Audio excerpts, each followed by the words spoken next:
Now, the Duval Rundown, driven by Jacksonville Chrysler Jeep Dodge Ram Westside, home of the lifetime warranty. Good morning. Happy Friday. Welcome to another edition of Duval Rundown. Hayes Carline here. Pleased to be joined with Rick Ballou. You can hear Rick into the night with Rick Ballou. Rick, good morning. How you doing? Doing good. A little chilly this morning. Yeah, it's supposed to be doubt beautiful. about it, but it's been great around here. It's going to be a good weekend coming up. Yeah. The weather absolutely. for the game Sunday no doubt about it. Supposed to be fantastic. So hopefully fans will enjoy the game, and I know the fans are certainly enjoying this win streak. Before we get into the nuts and bolts of this Jets game, Rick, how stunning is it, in your opinion, that they've shook off the Houston collapse, won 4 straight, 5-1 out of the bye? But what have you learned about the toughness of this team and the job that Liam Cohen has done, in your opinion? I'm actually very surprised. A tremendous amount of resolve, and they could have gone south after blowing a 19-point lead. We watched it last night. Tampa blew a 14-point home lead. It'll be interesting to see how they respond. And a week after losing to the Saints. What's that? A week after losing to the Saints. I know. They've lost 5 of 6, and that was a must-win game for them last night, where they were tied for first place with Carolina. But last 6 games, Jacksonville's averaged 30.3 points a game, and defensively they've been outstanding. During this 4-game win streak, they've only allowed 13 points a game. So they just seem to be doing everything right. They're making big plays. They're getting healthier, which is unlike perhaps any other team in the National Football League. And what I've enjoyed most about year one with Liam Cohen is that he's found a way to push buttons, and he's getting absolutely everything out of everyone that he puts in. I mean, Matt Dickerson gives him 32 snaps last week. Tim Patrick leads the team in receptions. I mean, you can't make that up. And the contributions that he's been getting from his entire roster, I think, is perhaps the most enjoyable thing that Jaguar fans have seen this year. And, forever we've been talking about, have they played their best football? Well, I still don't know if they have, but it's been nice that in the last 2 weeks against inferior opponents, and that really became the case when they knocked Daniel Jones out of the game, is that they've stepped on the gas and they've pulled away. And I'm sure there's a tiny bit of hesitation about, all right, what happened against Houston? But that has not been the case. They've been able to go full steam ahead and never look back. Yeah, I thought it was really interesting when Travis Etienne said in the post-game press conference after the Colts win that, we're still haunted by that Houston game. And, it seems like it's been a blessing in disguise, as disappointing as that result was, particularly that afternoon. Liam Cohen's talked about it, that the Houston game probably helped us, which is refreshing. Coaches don't normally, have that kind of, insight and willing to say that, something that was such a calamity at the time ended up being a good thing. But it's hard to argue with the results in terms of how they've responded. It's been excellent. Let's talk about Etienne in the ground game against the Jets, because obviously the Jaguars are a huge favorite here. And there's a lot of matchups that favor the Jaguars, but the one that I think really favors them is the ground game. The Jaguars are 15th now running the ball, but it feels better than that. It feels like it's at least reliable. It does its job. It keeps the opponent guessing. They're probably still selling out a little bit more to stop the run, which I think is helped the passing game. But the Jets on the other side of that, so the numbers would tell you the Jaguars' run game is pretty much mediocre. I think it's been more effective than that, but the number is what the number is. The Jets are 30th against the run, so they're dreadful stopping the run. So, again, if you want to ward off the upset, if you don't want to become, the next Tampa Bay, who's gone from sitting in great position in the NFC South to losing at home to a 2-win Saints team, and then 5 days later blows a 14-point lead to a 4-win Atlanta team. If you don't want that to, befall you here, boy, it seems like Liam Cohen and that Jaguars run game should really be effective. how big of a priority is that in your mind for this game plan, and how successful do you think the Jaguars can be running the football against the Jets? Yeah, you mentioned the numbers, and they haven't been great. I mean, they've averaged 2.8 and 3.2 in their last two games with more than, I think it's 58 carries. But that can be a little bit misleading. It's a really bad football team coming in here with the New York Jets, and it's a bad organization. They've gone 15 consecutive years without making it to the playoffs, and I do believe Jacksonville should have a good day running the football. I've actually asked that question a couple of times this week. There's really not a lot of concerns at the moment with this football team outside of maybe penalties. You'd like a little bit better third down percentage on offense, but I would like to see them have a big game rushing the football. And, with Quinton Williams leaving, he's such a beast. We've seen, what he's been able to do so far in Dallas. His brother and former Jaguar Quincy Wilson, we'll see if he's able to give it a go defensively. It just feels like, this really does set up for a good opportunity.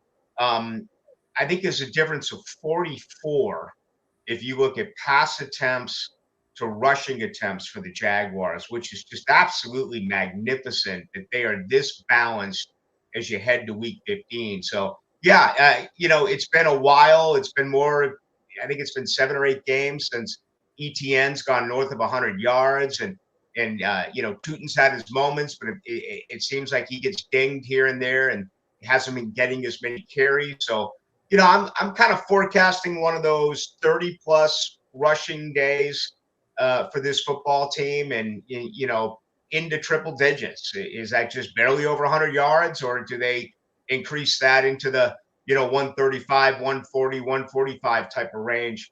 But the Jets are so bad, and they're minus 15 on the turnover takeaway ratio. This is a bad football team coming in, and Jacksonville should be able to just line up and run the football right at them. Yeah, the stat that really pops off the page in terms of the Jets' futility, they do not have an interception this season. Think about that. We're almost to Christmas. They have had 379 attempts against them, and none of them have been picked off. I mean, that's kind of scary, because then you worry about once they get the first one, they might get like 3 right on top of that one. That's sure. how overdue any team would be for an interception this deep into the season. But yeah, your point's a great one in terms of the takeaways. Jaguars are +8. They've been very strong in that since the start of the year. 23 takeaways for the Jaguars, 15 giveaways. The Jets minus 15, only 2 takeaways this season, and they've given it away 17 times. So you would certainly think the Jaguars should be in good shape when it comes to the turnover battle. Sticking with the ground game, the Jaguars, and again, we talk about it a lot, but maybe it should be something that's talked even more about. They lead the NFL in run defense. Who in a million years would have seen that coming this season? But they do, and they did a great job against Jonathan Taylor, held him to 3.5 yards a carry last week, 21 carries for 74 yards. He was averaging 5.7 going into the game. So obviously Daniel Jones going down really hurt the Colts attack, but still they did a great job on Jonathan Taylor. Now you face Breece Hall, who's a talented runner. He's really probably the best player on the Jets roster now. Yeah. He's 877 yards on the ground. He also does a pretty nice job as a receiver, 309 yards as a receiver. What is, in terms of the challenge? I mean, what kind of challenge do you think the Jets can present on the ground? And do you think that this Jaguar run defense, I mean, I guess I was going to say, do you think it's here to stay? But we're so deep into the season, boy, it's hard to expect that element to start regressing. I mean, assuming they can all stay healthy, but it's incredible. I mean, what the job Liam Cohen has done is incredible. But Anthony Campanile with this defense, how in the world has he produced the best run defense in this league? It is really impressive to me. Yeah, and again, Dickerson, Green II, Strigow. I mean, look at the guys he's plugging in, and they're contributing to this football team. And I don't think that New York, regardless of what's going on in the game, I don't think they're going to abandon the run. That's what they're going to try to do. We know that Taylor's not going to play. Fields isn't going to play. It's going to be Brady Cook. This is the worst passing offense in the NFL. They average 156.5 yards a game. And think about that. They're trailing all the time, which means you're forced to pass. So I think this is going to be a Breece Hall situation. They did a nice job against Hall the last time out, held him to 30 yards. But I believe that that's what they are going to attempt to do. Now, that changes if Jacksonville goes up by two plus 3 possessions, then they're going to make New York pass the football. But unless Jacksonville gets out to a real early lead and extends it, and they've showed that they can over the last 2 weeks with the way that they won impressively, still going in. There's no question that Anthony Campanile right now and his team, they're saying we got to defend and find a way to stop Breece Hall. And, they're going to coach him up and, do whatever they want and say whatever they want, when it does come to, Brady Cook. But come on, it's Brady Cook here. And Jacksonville, who's got, as we talked about earlier, 23 takeaways so far in the season. I love their defense here, their complete defense here. At the very beginning, we talked about during this 4-game win streak, they're only allowing 13 points a game. I mean, think about what they've done as of late. They're averaging 30. They're allowing 13.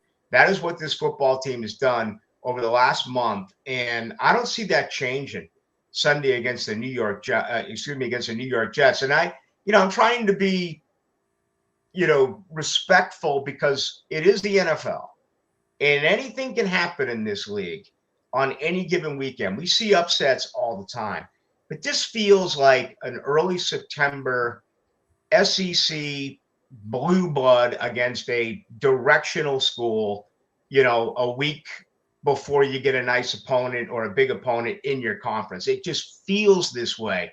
I don't know if Jacksonville's ever been a 13.5 or 14-point favorite, and I follow the handicapping aspect of it religiously. I know they've been some big underdogs over the years, but Hayes, I can't ever remember them being this big of a favorite in a game. So, yeah, I mean, you slow down Breece Hall, this should be, I think a relatively easy win and perhaps one of those deals where it's over by halftime.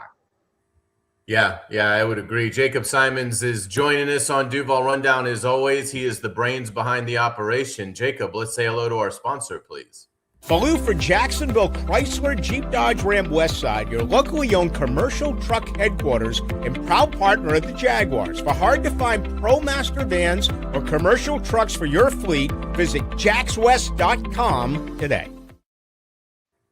So, Rick, as we start to wrap up here, one thing I wanted to ask you about is the Jaguar receiver position really is elevated itself for a variety of reasons. But what do you think in terms of that receiving core? Include Brenton Strange in it, the passing game options that Trevor has. How do you feel like Trevor is playing, and how do you feel like this receiving core is starting to come together? I think they got phenomenal weapons, and they got guys that can do a variety of different things. Jacoby Myers has changed the entire landscape of what they can do because of his ability and his toughness to get those dirty yards and go over the middle. Okay, he did have a drop last week. It was raining. We'll see what happens with Parker Washington. It's so easy for me to sit here and say, hey, Parker, sit out one more week, get ready for Denver. This kid wants to play. He works his ass off year round. He's got a contract coming up, and this is what, year 3 out of a 4-year deal. He wants to go out there. He wants to produce. He wants to put up numbers. I think there's been a total change in attitude since Brian Thomas Jr. has come back. Even when the ball's not coming to him, he has shown the will to want to block. We talked about Tim Patrick at the top. Where did that come from? I mean, that's just amazing to me. I still think perhaps towards the end of the year, maybe even in January football, that if something does happen, that there's an opportunity that Diami Brown could could wake up and if given another shot, could actually be a contributor. And then I think Brenton Strange is one of the most underrated tight ends in the NFL. And, I talk about this Monday on my show. Some people don't want to say it because they have a built-in agenda, and that's fine. Trevor Lawrence has improved. Yeah. Trevor Lawrence has shown confidence the last couple of weeks. And some of the throws that he made last Sunday, that one, going against, as he was going left and going against his body, and he hit Patrick downfield. And if you go back and you watch that touchdown pass, just how precise and accurate that ball was to Jacoby Myers. I mean, he has really played some good football. And, I'm not saying that's it. It's over. He's crossed the line. I mean, he's headed towards the top 5 as far as quarterbacks in the league. No. I'm not saying that. But I'm also acknowledging the fact that he has gotten better and he's playing more consistent football. And I think the confidence, I mean, how many times did he mention confidence in the post-game press conference that you and I were at on Sunday? I bet he said it 7 or 8 times when he was being asked questions. So it's a really good thing right now for this football team to see Lawrence where he's at. Again, he's far from perfect, but he's improved, and I think he's going to get even better. Yeah, I agree. It's been really encouraging. Rick, we'll get you out on this. What kind of game do you think we see on Sunday? And I'm assuming you like the Jaguars, but give us a thought on how you think it goes Sunday. Yeah, I think it's ugly. I think of the one unfortunate game that Jacksonville was not ready when they lost in London 35-7. I think it's one of those type of deals. I really do. I think it's a woodshed game. I think it's another statement in front of the home fans. Jacksonville's been able to score early as of late. Boy, did they ever take advantage of the defense and takeaways last week, and they played complementary football. I think you're going to see another Nick Mullins game. I think you're going to see another unload everyone on your roster game, particularly late in the fourth quarter. They've averaged 30 plus. I'll say 31. I'll say 31-13 Jacksonville. Okay, very good. I'll say it stays a little closer than that, but I like the Jaguars. I'm not sure I love them to cover. It feels like it'll be one of those sort of kind of clunky games a little bit, but I don't think the Jaguars will be in any real danger. I think by the time we get to the 2-minute warning, it'll largely be settled. But I'll take the Jaguars 26-14. I'll say they win by 12, so not quite a cover, but still a nice, comfortable victory at the ballpark, and should be a great day for the Jaguar fans. Again, should be beautiful weather. And hard to believe, only 2 more home games left, this and then the regular season finale against Tennessee. So that's going to do it for us. Rick, great stuff. Appreciate your insights, and we'll certainly look forward to listening into the night with Rick Ballou. And we'll be back on Monday with Frank Frangie. Until then, thanks for watching Duval Rundown, and enjoy the game.